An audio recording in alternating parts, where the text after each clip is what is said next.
Now, speaking of soup, you're doing something called alms soup. Yes, ALMS Alms alms soup. soup. Tell me about alms soup. Well, alms soup started as a mistake. we we had just finished a catering, and my very good friend Gary Jackson said to me, "Bruce, you got to open up a soup kitchen." And he was talking about soup and salad in A soup restaurant. Yeah. And I had immediately misunderstood him and said, "You mean give away soup to women and children?" And he's like, "No, No. a restaurant."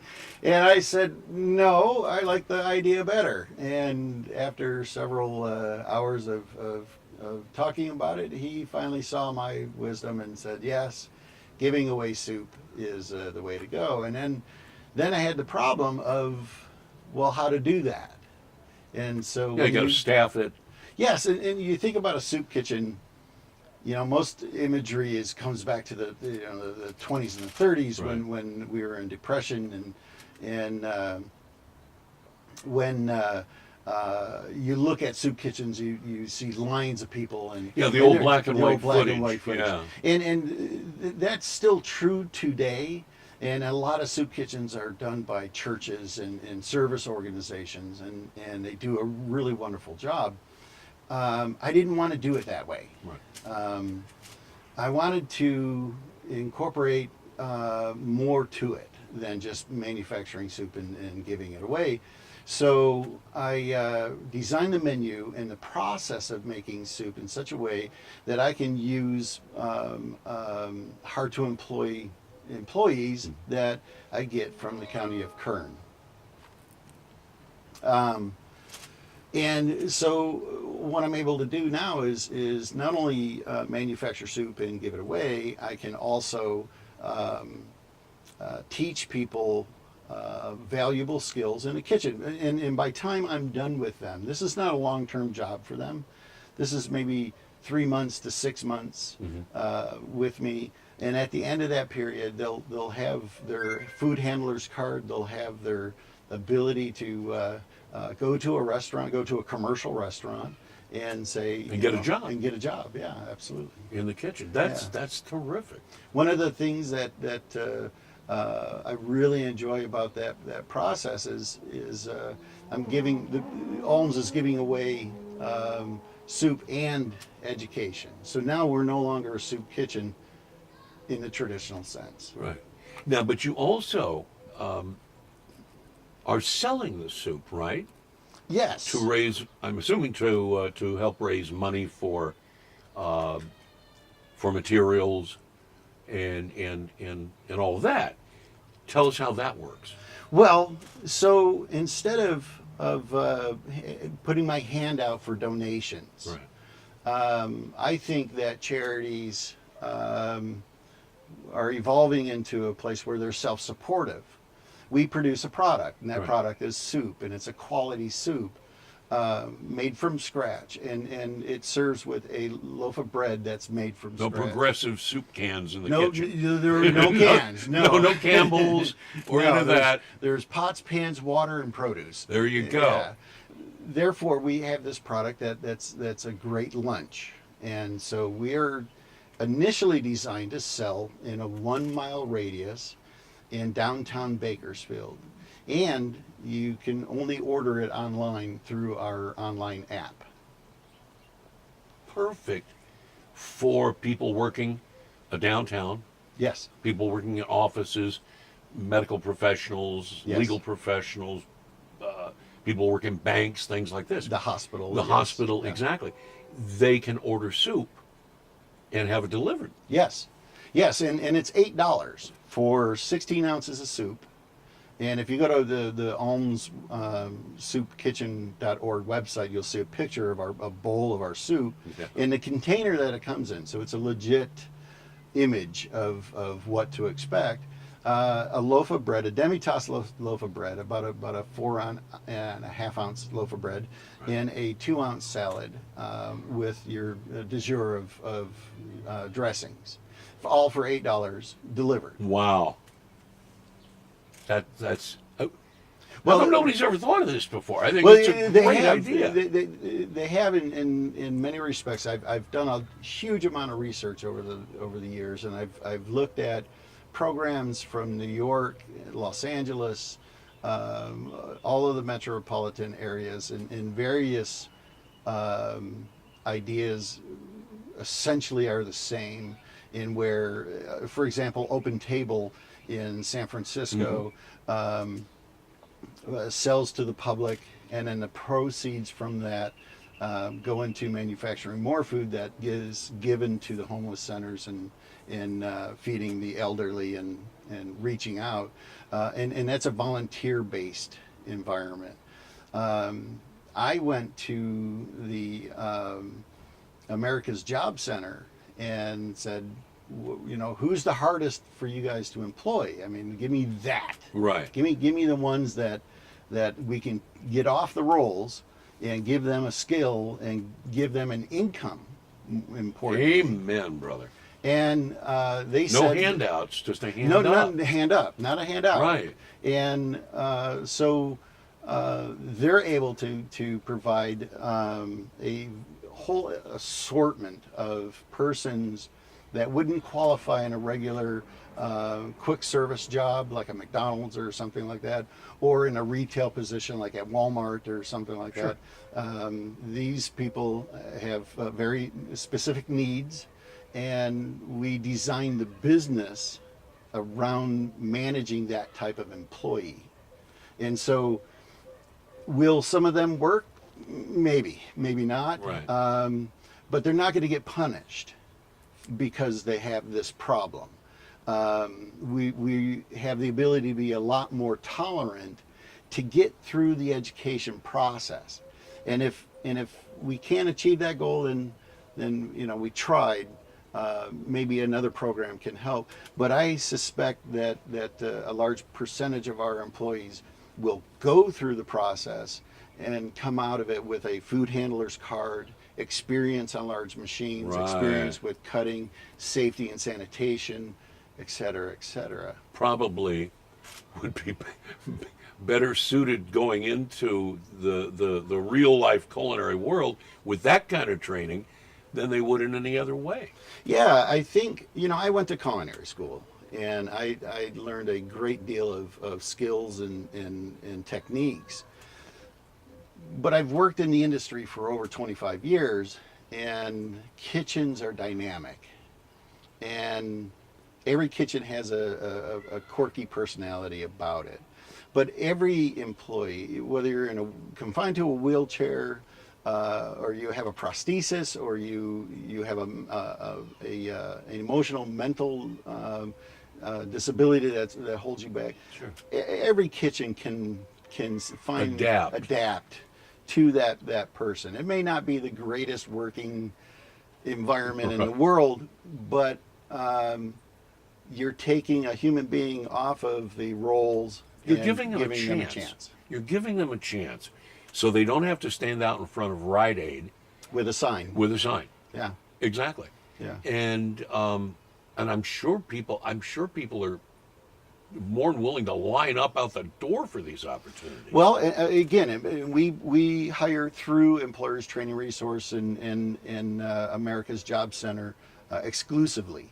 All of our employees come there, so you can't come up to our plant and say, can I have an application? Right. You have to be vetted, and you have to come through that system. And here's the big kicker. I estimated that we can produce about 8,500 meals a month to the 2 homeless centers here in Bakersfield, and do it efficiently and for free. So we are able to sell X amount of units in downtown Bakersfield, and those proceeds, because of the way we have our business set up, will produce even more soup. That soup is put into a shelf-stable container and given to the homeless centers as well as given to the gleaners. And that soup can sit on a shelf anywhere between 6 and 12 months before it needs to be. And it's good stuff. It is exceptionally the good way you're stuff. describing it, this is my, all my soup got me my last couple of jobs. the soup is it's like we said, it's not canned. This is quality gourmet soup, all fresh. Well, all of the all soup comes from very basic ingredients that most of us don't have time to do. Right. It's really hard to, one, it's really hard to find veal bones to roast off, Right. to make a stock, a basic stock. And then you think about how soup comes together. And soup is a very elegant way of eating. We've been doing soup for thousands of years in every iteration and form. And you don't have to have a huge amount of waste in soup. So the carrots that you're eating in your soup, the ends and pieces of that went into the stock. So zero waste on carrots and onions and celery. And so when we get donations and food that we buy from Bolt House or some of the other Grimway Right. and some of the other farms, we're getting garlic, celery, we're getting carrots, we're getting onions, we're getting potatoes, everything from here, everything local, and all goes into the soup and almost zero waste in making soup. People at home don't have time for that. No, especially if you're at home, maybe there's only one or two of you. Like with Laura and I look at a recipe and I start putting something together, and I've got way more than I need. Yes. You know, Yeah. and it ends up going in the fridge. It may be, one or two times then it ends up in the trash. Yeah, and that's a shame. And so, there's nothing against canned soup and what's sold at the supermarkets. Right. And our shelf-stable soups don't have preservatives in them. We preserve it with an inert gas when we can it. Correct. Right. So the soup is I'll say gourmet. Certainly high in protein, high in I'm getting nutrients. Yeah, I'm getting hungry, Bruce. My just chicken thinking soup, about this. my chicken soup is probably one of the best I've ever had, and not trying to sound biased or egotistical, but it's simple. Keep it simple. So And very there's low something- sodium. There's something real special too about soup. It's the ultimate comfort food. Yes, It really is. it is. It's one of the best ways to most expediently get nutrition into one's body. Right. So when you make a vegetable broth and all of the nutrients into that broth, and a broth is never boiled. It's always really lightly simmered. Yeah. So you're not destroying all of the antioxidant that you're getting in there and all of the nutrition in there. So by time that goes into the preparation of the body of the soup, you have other vegetables and proteins that are going in there. You consume 16 ounces of that, you're going to be satiated. You're going to be full, Sure. and you're going to have a huge amount of nutrition. Well, especially when you're serving, you're offering salad Yes, and bread and Yes. soup. Yes. It's a perfect lunch. it is. It really is. For $8. For $8, you're not going to beat You that. cannot. You cannot go to McDonald's and beat that $8 price. No. Well, you're not going to get any nutrition. Let's be honest. It just ain't going to happen. Well, it sounds like a terrific idea. How can people find out more? You have a website? I do have a website. It's almsoupkitchen.org. It has our mission statement and a very brief description of what it is that we're doing. There is a donation button in there. We're looking to fund enough fund to hire I need a CPA and I need an attorney to finish our 501c3 to get us to the next hump. Right. And like I said before, our relationships with the county are in place. The next thing is to get our 501c3 finished. Now we're working with Cal State Bakersfield, and they're going to help us hopefully this August, as the new school year comes around, in our grant writing process. Right. But right now, if you go to our website, you'll see a donation button on it. We need some support and help to And get it's it. almsoupkitchen.org. That's correct. almsoupkitchen.org. It's a terrific idea from a local chef.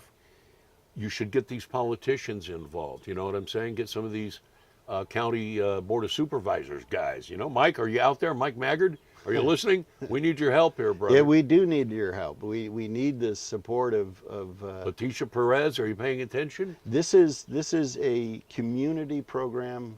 It's designed as a community program. I have a very comprehensive business plan I'd share with anybody willing to listen to what I have to say about it. It is designed in such a way that this is owned and operated by the community, not by me. Right. This is my work for the community. This is something I think it's spectacular. You know, you involved two things that are that I'm passionate about. Number one is self-reliance, teaching people to fish rather than giving them the fish. You see, Yes. That's so vitally important. It's something I really stand for personally and always have. And the other thing that makes this exciting, it's food. I love food. Can't you tell? Bruce, God bless you, man. It's great to sit and talk to you after all these many years.